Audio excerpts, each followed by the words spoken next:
Hi all, സിപ്പിനസിന്റെ ഒരു പുതിയ വീഡിയോയിലേക്ക് എല്ലാവർക്കും സ്വാഗതം കേട്ടോ. ഇന്നത്തെ വീഡിയോ എന്ന് പറയുന്നത് ഫൈൻ മോട്ടോർ സ്കിൽസിനെ പറ്റിയിട്ടുള്ള ഒരു വീഡിയോ ആണ്. അപ്പൊ ലാസ്റ്റ് വീഡിയോ ഞാൻ കുഞ്ഞുങ്ങളെ എഴുതിക്കുന്നതിന് മുന്നേ നമ്മൾ എന്തൊക്കെ കാര്യങ്ങൾ ശ്രദ്ധിക്കണം എന്നതിനെ പറ്റിയിട്ടുള്ളതായിരുന്നു. അതിനകത്ത് ഞാൻ ഫൈൻ മോട്ടോർ സ്കിൽസ് ഡെവലപ്പ് ചെയ്യേണ്ടത് വളരെയധികം ഇമ്പോർട്ടന്റ് ആണെന്ന് പറഞ്ഞിരുന്നു. അപ്പൊ എന്താണ് ഫൈൻ മോട്ടോർ സ്കിൽസ്, എപ്പോഴാണ് നമ്മളിത് സ്റ്റാർട്ട് ചെയ്യേണ്ടത്, എന്താണ് അതിന്റെ ഇമ്പോർട്ടൻസ്, എന്തൊക്കെ ആക്ടിവിറ്റീസ് നമുക്ക് ഇതുമായിട്ട് റിലേറ്റ് ചെയ്ത് കൊടുക്കാം എന്നുള്ളതാണ് ഇന്നത്തെ വീഡിയോ. അപ്പൊ വീഡിയോയിലേക്ക് എല്ലാവർക്കും സ്വാഗതം. സ്കിപ്പ് ചെയ്യാണ്ട് വീഡിയോ മുഴുവൻ കാണണേ. അപ്പോ ഫൈൻ മോട്ടോർ സ്കിൽസ് എന്താണെന്ന് ചോദിച്ചാൽ സിമ്പിൾ ആയിട്ട് നമ്മുടെ കുട്ടികളുടെ കൈയുടെ മസിൽസിനെ സ്ട്രെങ്തൻ ചെയ്യാൻ വേണ്ടി നമ്മൾ കൊടുക്കുന്ന ആക്ടിവിറ്റീസ് ആണ്. ഇത്തരം ആക്ടിവിറ്റീസ് അവരുടെ ഡെയിലി ലൈഫിൽ അവർക്ക് വളരെയധികം ഉപകാരപ്പെടും. അതായത് അവർക്ക് എഴുതാന്, കളർ ചെയ്യാന്, അതുപോലെ തന്നെ ഡ്രസ്സുകൾ മടക്കി വെക്കാന്, ഇത്തരം കാര്യങ്ങൾ വളരെ കോൺഫിഡന്റ് ആയിട്ട് ചെയ്യാനായിട്ട് അവര് ഈ ആക്ടിവിറ്റീസ് ഒക്കെ തന്നെ ഹെൽപ്പ് ചെയ്യും. ഇത് കുട്ടിക്ക് ഒരു 6 മാസം കഴിഞ്ഞാൽ തന്നെ നമുക്ക് ആരംഭിക്കാം. ആ സമയത്ത് കുഞ്ഞ് ടോയ്സ് പിടിക്കും, ഫുഡ് പിടിക്കും, പിന്നെ നമ്മുടെ അടുത്തേക്ക് വരും. ശരിക്കും ഡെവലപ്മെന്റ് സ്റ്റാർട്ട് ചെയ്യുന്നത് 1.5 വയസ്സ് മുതൽ 5 വയസ്സ് വരെയുള്ള ടൈമിലാണ്. ഈ സമയത്ത് നമ്മൾ കൊടുക്കുന്ന ആക്ടിവിറ്റീസ് ആണ് കുഞ്ഞിനെ ഈറ്റിങ്ങിലും ഡ്രസ്സിങ്ങിലും റൈറ്റിങ്ങിലും ഒക്കെ അത് ഈസി ആക്കാനായിട്ട് ഹെൽപ്പ് ചെയ്യുന്നത്. എന്തുകൊണ്ട് ഫൈൻ മോട്ടോർ സ്കിൽസ് ഇമ്പോർട്ടന്റ് ആണെന്ന് ചോദിച്ചാൽ, നമ്മൾ ഈ സ്കിൽസ് കുഞ്ഞുങ്ങളിൽ ഡെവലപ്പ് ചെയ്ത് കഴിഞ്ഞാൽ അവരുടെ ബ്രെയിനും ഹാൻഡും കോർഡിനേറ്റ് ചെയ്യും. ഇത് അവരുടെ ഫോക്കസ്, പേഷ്യൻസ്, കോൺഫിഡൻസ് ഇതൊക്കെ ഇംപ്രൂവ് ചെയ്യാനായിട്ട് ഹെൽപ്പ് ചെയ്യും.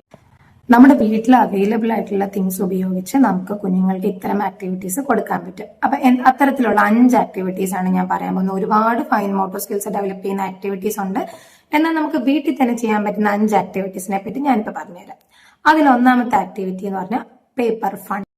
എപ്പോഴും വീട്ടിൽ അവൈലബിൾ ആയിട്ടുള്ള സാധനമായിരിക്കും പേപ്പർ എന്ന് പറയുന്നത്. പഴയ പേപ്പറോ ന്യൂസ് പേപ്പറോ എന്ത് വേണമെങ്കിലും എടുക്കാം. ഈ പേപ്പർ കുഞ്ഞുങ്ങളെ കൊണ്ട് ചുരുട്ടിക്കുക, അല്ലെങ്കിൽ അതെന്ത് ചെയ്യുക, കീറിക്കുക. ഇത് നല്ലൊരു ഫൈൻ മോട്ടോർ സ്കില്ലാണ്. കുഞ്ഞുങ്ങളുടെ ഫിംഗേഴ്സ് സ്ട്രെങ്തൻ ചെയ്യാനായിട്ട് ഹെൽപ്പ് ചെയ്യും.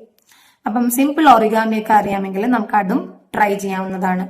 രണ്ടാമതായിട്ട് സിമ്പിൾ ആയിട്ടുള്ള ഒരു ആക്ടിവിറ്റിയാണ് പാസ്ത അല്ലെങ്കിൽ ബീഡ്സ് കൊണ്ടുള്ള ത്രെഡിങ്. എനിക്ക് ബീഡ്സിനേക്കാളും കുറച്ചുകൂടി സിമ്പിൾ ആയിട്ടും കുറച്ചുകൂടി ഇൻട്രസ്റ്റിംഗ് ആയിട്ടും തോന്നിയിട്ടുള്ളത് പാസ്ത ഉപയോഗിച്ചുകൊണ്ടുള്ള ത്രെഡിങ് ആണ്. അതായത് ഷൂ ലൈസോ നല്ല കട്ടിയുള്ള ത്രെഡോ എടുത്തതിന് ശേഷം പാസ്ത കുഞ്ഞുങ്ങളെ കൊണ്ട് ത്രെഡ് ചെയ്യിക്കുക. ഇത് അവരുടെ പേഷ്യൻസും അതുപോലെ തന്നെ ഹാൻഡും ഐയും കോർഡിനേഷനും ഇംപ്രൂവ് ചെയ്യാനായിട്ട് ഹെൽപ്പ് ചെയ്യും. അപ്പൊ മൂന്നാമത്തെ സിമ്പിൾ ആക്ടിവിറ്റി എന്ന് പറയുന്നത് സ്പൂൺ ആൻഡ് ബൗൾ ഗെയിം ആണ്.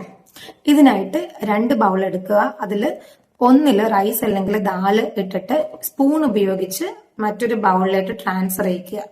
അപ്പൊ ഈ ഒരു ആക്ടിവിറ്റിയുടെ ബെനിഫിറ്റ് എന്താണെന്ന് ചോദിച്ചാൽ കുഞ്ഞുങ്ങളുടെ കൈയുടെ ഗ്രിപ്പും കൺട്രോളും ഇംപ്രൂവ് ചെയ്യാനായിട്ട് സഹായിക്കും. അപ്പൊ നാലാമത്തെ ആക്ടിവിറ്റിയാണ് പ്ലേഡോ, അതല്ലെങ്കിൽ ആട്ടാ പ്ലേ എന്ന് പറയാം നമുക്ക്. പ്ലേഡോ ഇല്ലെങ്കിൽ ചപ്പാത്തി മാവ് കുഴച്ചിട്ട് കുറച്ച് മാവ് എടുക്കുക. അത് കുഞ്ഞുങ്ങൾ റോൾ ചെയ്തിട്ട് അതുപോലെ തന്നെ പിഞ്ച് ചെയ്തിട്ട് ഷേപ്പ് ചെയ്തിട്ട്.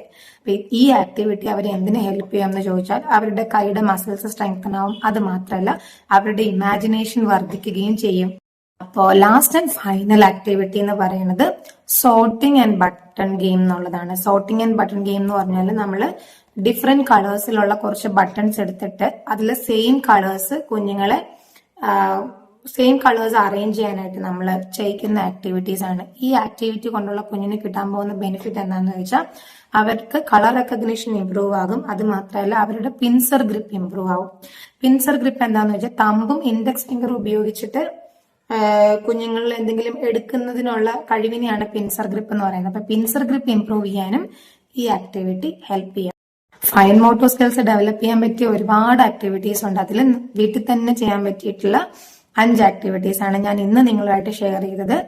ഈ ആക്ടിവിറ്റീസ് ഒക്കെ ചെയ്യുമ്പോൾ നമ്മൾ കുഞ്ഞുങ്ങളുടെ കൂടെ ഇരിക്കുക എന്നുള്ളതും വളരെ പ്രധാനമാണ് കേട്ടോ. കാരണം ഇതിലെന്താണ് ഈ പറയുന്ന പോലെ ബട്ടണൊക്കെ യൂസ് ചെയ്തിട്ടുള്ള ആക്ടിവിറ്റീസ് ആകുമ്പോൾ കുഞ്ഞുങ്ങൾ അതെടുത്ത് വായിൽ വെക്കാനും ഒക്കെയുള്ള ചാൻസസ് ഉണ്ട്. അപ്പം എന്തായാലും ഇത്തരം ആക്ടിവിറ്റീസ് നമ്മൾ കുഞ്ഞുങ്ങളെ വീട്ടിൽ ചെയ്യിക്കുമ്പോൾ നമ്മുടെ പ്രസൻസിൽ തന്നെ ചെയ്യിക്കുക. അപ്പൊ ഇന്നത്തെ വീഡിയോ എല്ലാവർക്കും ഇഷ്ടമായെന്ന് കരുതുന്നു. ഇതുപോലെയുള്ള സിമ്പിൾ ആക്ടിവിറ്റീസ് നമ്മൾ വീട്ടിൽ തന്നെ കുഞ്ഞുങ്ങൾക്ക് കൊടുക്കുമ്പോൾ അവരുടെ fine motor skills, hand coordination, അവരുടെ കോൺസെൻട്രേഷൻ ഒക്കെ തന്നെ ഇംപ്രൂവ് ആകും. മോസ്റ്റ് ഇമ്പോർട്ടന്റ്ലി അവർക്ക് ലേണിംഗ് വളരെ ഫണ്ണായിട്ട് ഫീൽ ചെയ്യുകയും ചെയ്യും. Spend A little time with your kid every day and enjoy these small meaningful moments together. അപ്പോൾ ഇന്നത്തെ വീഡിയോ എല്ലാവർക്കും ഇഷ്ടമായെന്ന് കരുതാണ്. നിങ്ങൾക്ക് വീഡിയോ ഇഷ്ടമായെങ്കിൽ ലൈക്ക് ചെയ്യുക, ഷെയർ ചെയ്യുക, സബ്സ്ക്രൈബ് ചെയ്യുക. പുതിയൊരു വീഡിയോ ആയിട്ട് കാണുന്നത് വരേക്കും നന്ദി, നമസ്കാരം.